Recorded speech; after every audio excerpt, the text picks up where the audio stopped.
দশাবতার হিন্দু দেবতা বিষ্ণুর 10টি প্রধান অবতার হিন্দু পুরাণের একটি ভিত্তি। প্রতিটি অবতার ধর্ম, ধার্মিকতা এবং মহাজাগতিক শৃঙ্খলা পুনরুদ্ধার করার জন্য মানব ইতিহাসে একটি ঐশ্বরিক হস্তক্ষেপের প্রতিনিধিত্ব করে। এই অবতারগুলি মহাবিশ্বকে রক্ষা করার জন্য বিষ্ণুর প্রতিশ্রুতির প্রকাশ, অশুভ শক্তির বিরুদ্ধে লড়াই করার জন্য এবং মানবতাকে গাইড করার জন্য প্রাণী থেকে মানুষ পর্যন্ত বিভিন্ন রূপ ধারণ করে। দশাবতারের ধারণাটি হিন্দু সৃষ্টিতত্ত্বে সময়ের চক্রাকার প্রকৃতিকে অন্তর্ভুক্ত করে, যেখানে প্রতিটি অবতার বিভিন্ন যুগ বা যুগের সাথে মিলে যায়, ভালো এবং মন্দের মধ্যে চলমান যুদ্ধ এবং ধার্মিকতার জন্য ঐশ্বরিক সমর্থনের প্রতিশ্রুতিকে চিত্রিত করে।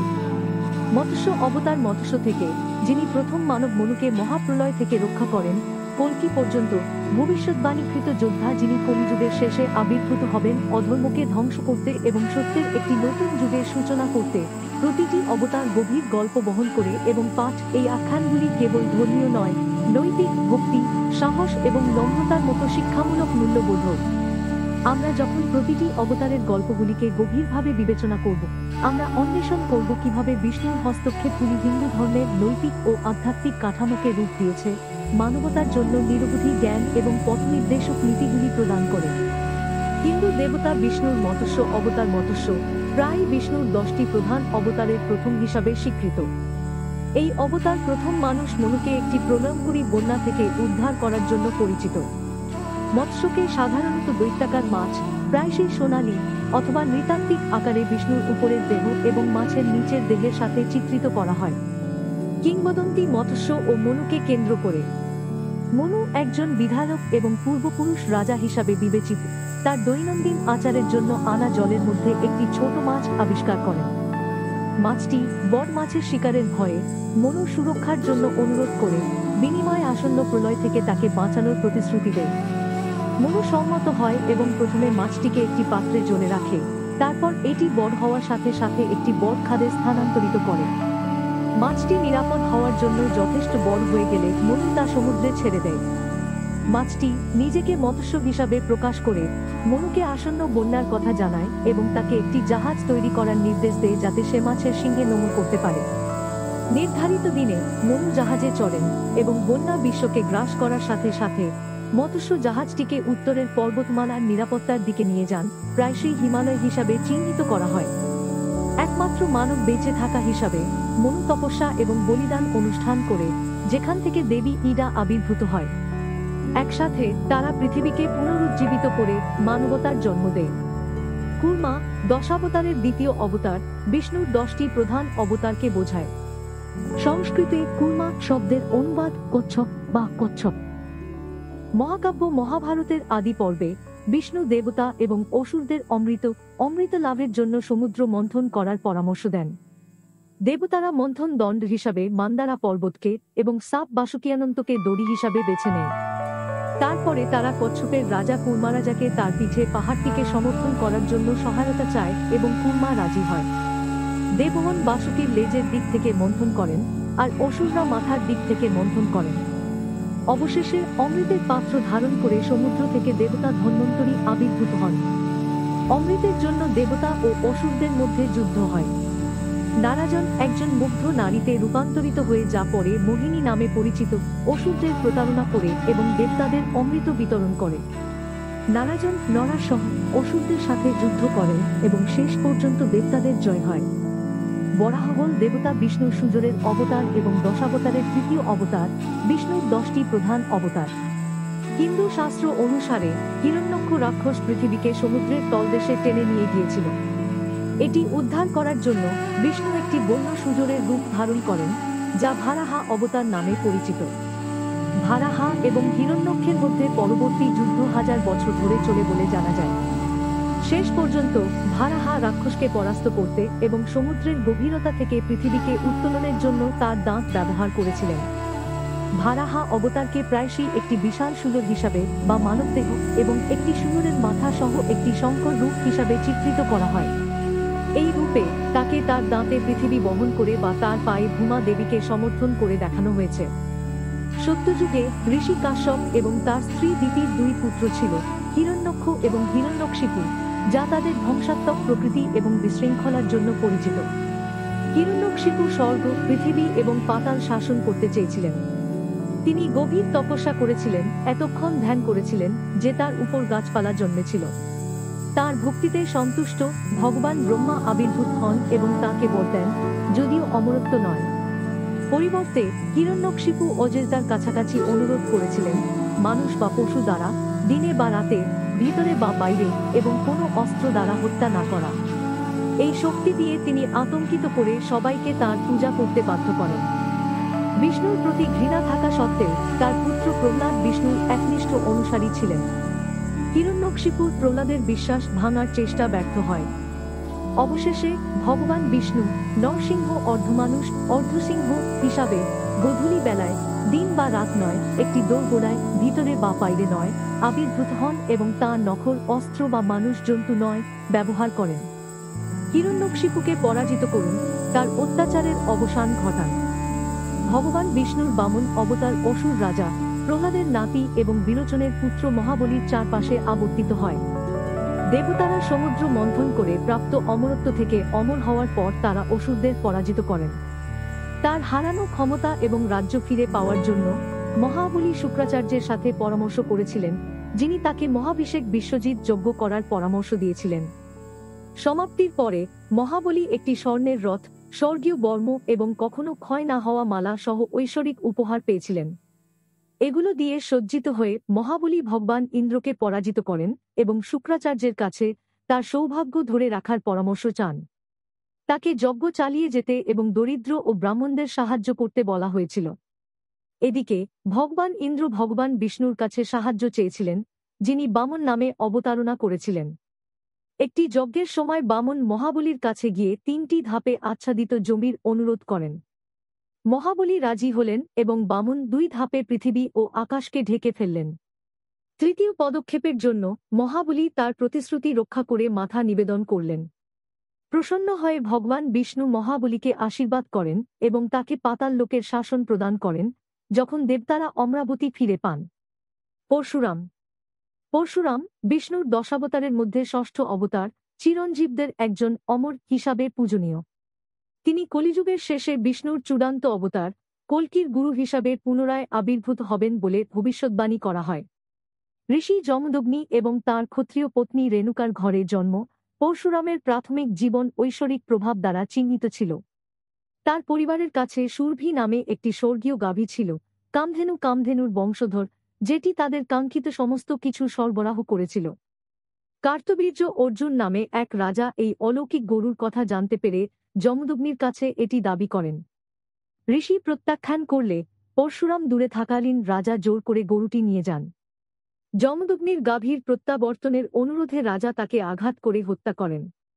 পিতার হত্যাকাণ্ডে শোকাহত এবং ক্ষুব্ধ পরশুরাম তার কুঠার হাতে নিয়ে কার্তবীর্য অর্জুনকে যুদ্ধের জন্য চ্যালেঞ্জ করেন। পদ্মপুরাণ অনুসারে পরশুরাম তার পিতার মৃত্যুর প্রতিশোধ নিয়ে প্রচণ্ড যুদ্ধ করেছিলেন এবং শেষ পর্যন্ত রাজাকে পরাজিত ও হত্যা করেছিলেন। রাম হিন্দু ধর্মের প্রধান দেবতা। তিনি বিষ্ণুর সপ্তম এবং অন্যতম জনপ্রিয় অবতার হিসাবে পূজিত হন। রামকেন্দ্রিক হিন্দু ঐতিহ্যে তাকে পরম সত্তা হিসাবে বিবেচনা করা হয়। রাম হিন্দু মহাকাব্য রামায়ণের পুরুষ নায়ক। রামায়ণ হল একটি প্রাচীন হিন্দু মহাকাব্য যা অযোধ্যার রাজকুমার রাম, তার স্ত্রী সীতা এবং তার অনুগত ভাই লক্ষ্মণের জীবন অনুসরণ করে। তার পিতা রাজা দশরথের প্রতিশ্রুতির কারণে রামকে 4 বছরের জন্য বনে নির্বাসিত করা হয়, সাথে সীতা ও লক্ষ্মণ। সীতাকে লঙ্কার রাক্ষস রাজা রাবণ অপহরণ করে যখন ত্রয়ী বনে বাস করছিলেন। রাম সীতাকে উদ্ধারের জন্য বানর রাজা সুগ্রীব এবং তার সেনাপতি হনুমানের সাথে একটি জোট গঠন করেন। হনুমান লঙ্কায় সীতাকে খুঁজে পান এবং রামের আসন্ন উদ্ধারের বিষয়ে তাকে আশ্বস্ত করেন। একটি সেতু নির্মাণ। রাবণের রাজ্যে পৌঁছানোর জন্য রামের সেনাবাহিনী লঙ্কায় একটি সেতু তৈরি করে, যার নাম রাম সেতু। রামের বাহিনী এবং রাবণের সেনাবাহিনীর মধ্যে একটি ভয়ানক যুদ্ধ হয়। রাম রাবণকে বধ করেন এবং সীতাকে উদ্ধার করেন, রাক্ষস রাজার অত্যাচারের অবসান ঘটান। তাদের নির্বাসনের পর রাম, সীতা এবং লক্ষ্মণ অযোধ্যায় ফিরে আসেন, যেখানে রামকে রাজা করা হয়। রামায়ণ কর্তব্য, ধার্মিকতা এবং ভক্তির মূল্যবোধ শেখায় এবং এটি হিন্দু ধর্মের একটি কেন্দ্রীয় সাংস্কৃতিক ও ধর্মীয় পাঠ্য হিসেবে রয়ে গেছে। বলরাম। কৃষ্ণের জ্যেষ্ঠ ভাই বলরাম ভগবান বিষ্ণুর অষ্টম অবতার হিসেবে সম্মানিত। বাসুদেব এবং রোহিণীর ঘরে জন্মগ্রহণকারী বলরাম অলৌকিকভাবে দেবকীর গর্ভ থেকে কংসের হুমকির কারণে রোহিণীর গর্ভে স্থানান্তরিত হন। তার অপরিসীম শক্তি এবং বীরত্বের জন্য পরিচিত বলরাম কৃষ্ণের প্রাথমিক জীবনে একটি গুরুত্বপূর্ণ ভূমিকা পালন করেছিলেন। প্রায়শই তাকে তার রক্ষক এবং অবিরাম সহচর হিসাবে চিত্রিত করা হয়। তাকে সাধারণত একটি লাঙ্গল ধরে চিত্রিত করা হয়, যা কৃষি এবং শক্তির সাথে তার সংযোগের প্রতীক। বলরামের জীবন মহাভারতের ঘটনার সাথে নিবিড়ভাবে জড়িত। যদিও তিনি কুরুক্ষেত্র যুদ্ধের সময় নিরপেক্ষ ছিলেন, তিনি ভীম এবং দুর্যোধন উভয়কেই গদা যুদ্ধের শিল্পে পরামর্শ দিয়েছিলেন। রাক্ষসদের বশীকরণ এবং ধর্মের সুরক্ষা সহ বিভিন্ন পর্বে তাঁর জ্ঞান এবং শক্তি গুরুত্বপূর্ণ ছিল। বলরামের শিক্ষা ও কর্মগুলি কৃষ্ণের ঐশ্বরিক খেলার পরিপূরক, ন্যায়পরায়ণতার সমর্থক হিসাবে তাঁর ভূমিকার উদাহরণ দেয়। অবশেষে তিনি তপস্যার জন্য বনে অবসর নিয়েছিলেন এবং মনে করা হয় যে তিনি ঐশ্বরিক উৎসে ফিরে আসার প্রতীক হয়ে সমুদ্রে মিশে গিয়েছিলেন। ধর্ম এবং ধার্মিকতা সংরক্ষণে তাদের অবদানের জন্য তাঁর জীবন এবং কর্মগুলি পালিত হয়। কৃষ্ণ কৃষ্ণ হিন্দু ধর্মের প্রধান দেবতা। তিনি বিষ্ণুর নবম অবতার এবং নিজের অধিকারে সর্বোচ্চ ঈশ্বর হিসাবেও পূজিত হন। তিনি সুরক্ষা, করুণা, কোমলতা এবং ভালোবাসার দেবতা। তিনি মহাভারত এবং ভগবদ্গীতার কেন্দ্রীয় ব্যক্তিত্ব। কৃষ্ণ হিন্দু ধর্মের অন্যতম শ্রদ্ধেয় দেবতা, যাদব বংশে দেবকী এবং বাসুদেবের কাছে জন্মগ্রহণ করেছিলেন। তাকে তার অত্যাচারী কাকা কামসা থেকে রক্ষা করার জন্য, যিনি ভবিষ্যৎবাণী করেছিলেন যে দেবকীর সন্তান তার পতন হবে, কৃষ্ণকে গোপনে গোকুলে নিয়ে যাওয়া হয়েছিল এবং পালক পিতামাতা নন্দ এবং যশোদা দ্বারা লালন পালন করা হয়েছিল। শৈশবে কৃষ্ণ তার দুষ্টু কৌতুক, অলৌকিক কাজ এবং বীরত্বের কাজের জন্য পরিচিত ছিলেন, যার মধ্যে তার গ্রামকে মুষলধারে বৃষ্টির হাত থেকে রক্ষা করার জন্য গোবর্ধন পাহাড় উত্তোলন করা ছিল। তিনি গোপীদের, দুগ্ধদাসী, বিশেষ করে রাধার সাথে তার ঐশ্বরিক প্রেমের জন্য বিখ্যাত, যা ঐশ্বরিকের প্রতি আত্মার ভক্তির প্রতীক। কৃষ্ণের প্রাপ্তবয়স্ক জীবন মহাভারতে তার মুখ্য ভূমিকায় সমাপ্ত হয়েছিল, বিশেষ করে কুরুক্ষেত্র যুদ্ধের সময়, যেখানে তিনি পাণ্ডব রাজকুমার অর্জুনের সারথি ও পথ প্রদর্শক হিসেবে কাজ করেছিলেন। এই যুদ্ধের সময় কৃষ্ণ ভগবদ্গীতা প্রদান করেছিলেন, একটি পবিত্র পাঠ্য যা কর্তব্য, ন্যায়পরায়ণতা এবং বাস্তবতার প্রকৃতিকে ব্যাখ্যা করে। যুদ্ধক্ষেত্রে অর্জুনের প্রতি কৃষ্ণের শিক্ষা যোদ্ধাদের মুখোমুখি হওয়া নৈতিক দ্বিধাগুলিকে মোকাবেলা করেছিল এবং গভীর দার্শনিক অন্তর্দৃষ্টি প্রদান করেছিল, যা হিন্দু চিন্তাধারা এবং আধ্যাত্মিকতাকে প্রভাবিত করে চলেছে। কল্কি কল্কি হল ভবিষ্যৎবাণীকৃত দশম এবং দেবতা বিষ্ণুর শেষ অবতার। বৈষ্ণব সৃষ্টিতত্ত্ব অনুসারে অস্তিত্বের অন্তহীন চক্রে বর্তমান যুগ কলিযুগের শেষে তার আবির্ভাব হওয়ার ভাগ্য। তার আগমন কলিযুগের সমাপ্তি চিহ্নিত করে এবং মহাপ্রলয়, মহাবিশ্বের মহান বিলুপ্তি এর আগে সত্য যুগে, সত্য ও ন্যায়ের যুগের সূচনা করে। পুরাণে কল্কিকে দেবদত্ত নামে একটি সাদা ঘোড়ায় চড়ে এবং একটি জ্বলন্ত তলোয়ার ধারণ করে একজন ঐশ্বরিক যোদ্ধা হিসাবে চিত্রিত করা হয়েছে। তার লক্ষ্য হল অধর্ম, অধার্মিকতা নির্মূল করা এবং অন্ধকার, সবচেয়ে ধ্বংসাত্মক সময়ের অবসান ঘটিয়ে অস্তিত্বকে পুনরুজ্জীবিত করা। কল্কির আবির্ভাব বিশৃঙ্খলা, মন্দ এবং দৈত্য শক্তির অবসান ঘটাতে ভবিষ্যৎবাণী করা হয়েছে। এইভাবে ধর্ম, ধার্মিকতা পুনরুদ্ধার করবে এবং পবিত্রতা ও শান্তির একটি নতুন যুগের পথ প্রশস্ত করবে। ভাগবত পুরাণ এবং অন্যান্য গ্রন্থে কল্কিকে শেষ সময়ের আশ্রয়দাতা হিসাবে বর্ণনা করা হয়েছে, যা অধঃপতিত এবং নৈতিক মূল্যবোধকে পুনরুজ্জীবিত করার দায়িত্ব দিয়েছিল। তার ভূমিকা ধ্বংসের বাইরে চলে যায়। তিনি একটি আধ্যাত্মিক রূপান্তর এবং মানবতার জন্য একটি নতুন সূচনা আনতে লক্ষ্য করেন। কল্কির আবির্ভাব হিন্দু সৃষ্টিতত্ত্বে সময়ের চক্রাকার প্রকৃতির প্রতীক, যেখানে ধ্বংসের পরে পুনর্নবীকরণ হয়, যা মহাবিশ্বের অনন্ত অগ্রগতি নিশ্চিত করে। তার গল্প বিশ্বাস এবং ধার্মিকতার উপর জোর দেয়, ভক্তদের আশ্বস্ত করে যে ঐশ্বরিক হস্তক্ষেপ শেষ পর্যন্ত শৃঙ্খলা ও ন্যায় বিচার পুনরুদ্ধার করবে। এবং সেখানে আপনার কাছে রয়েছে ভগবান বিষ্ণুর 10টি অবতারের মধ্যে আমাদের গভীর দুঃখ, প্রতিটি ঐশ্বরিক হস্তক্ষেপ এবং মহাজাগতিক সংরক্ষণের একটি প্রমাণ। আমরা মৎস্য দিয়ে শুরু করেছি, the divine fish who saved the world. Kurma, কচ্ছপ যে অমরত্বের অমৃত আনতে সমুদ্র মন্থনকে সমর্থন করেছিল। এরপরে আমরা ভারাহ, পৃথিবীর ত্রাণকর্তা, সূর্য যিনি গ্রহকে উত্তোলন করেছিলেন, অন্বেষণ করেছি। তারপর আমরা দেখেছি ভয়ঙ্কর নরসিংহ, ভক্তদের রক্ষাকর্তা, ভয়ঙ্কর মানুষ সিংহ যিনি অশুভকে পরাজিত করেছিলেন, বামন বামন যিনি মহাবিশ্বকে 3 ধাপে পরিমাপ করেছেন, মহাজাগতিক শৃঙ্খলা পুনরুদ্ধার করেছেন, পরশুরাম ঋষি যিনি তাঁর ক্রোধের সাথে ন্যায়পরায়ণতা পুনরুদ্ধার করেছিলেন, রাম বীর যুবরাজ যিনি ধর্মকে সমর্থন করেছিলেন, বলরাম দ্য ডিভাইন ব্রাদার কৃষ্ণের অনুগত সহচরের শক্তি এবং প্রজ্ঞা, কৃষ্ণ হৃদয়ের জাদুকর ঈশ্বর যিনি প্রেমের পথ শিখিয়েছিলেন। অবশেষে আমরা কল্কি ভবিষ্যৎ যোদ্ধা, নতুন যুগের ভোর যোদ্ধা যিনি অন্ধকারকে শেষ করবেন দেখেছি। ভগবান বিষ্ণুর 10টি অবতার আমাদের জানাচ্ছে যুগের মধ্য দিয়ে ঐশ্বরিক হস্তক্ষেপ, ন্যায়পরায়ণতার চিরন্তন অভিভাবক। এই ঐশ্বরিক অন্বেষণে আমাদের সাথে যোগ দেওয়ার জন্য আপনাকে ধন্যবাদ। আপনি যদি এই ভিডিওটি উপভোগ করেন এবং ভারতীয় পৌরাণিক কাহিনী এবং ইতিহাসের সমৃদ্ধ ট্যাপেস্ট্রির গভীরে যেতে চান, তাহলে আমাদের channel Indian methodology and history like, share এবং সাবস্ক্রাইব করতে ভুলবেন না।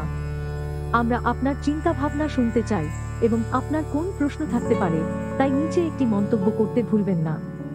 আমাদের শেয়ার করা ঐতিহ্য থেকে আরও আকর্ষণীয় অন্তর্দৃষ্টি এবং গল্পের জন্য আমাদের সাথে থাকুন। পরের সময় পর্যন্ত বিষ্ণুর অবতারদের জ্ঞান আপনার যাত্রায় আপনাকে গাইড এবং অনুপ্রাণিত করতে পারে।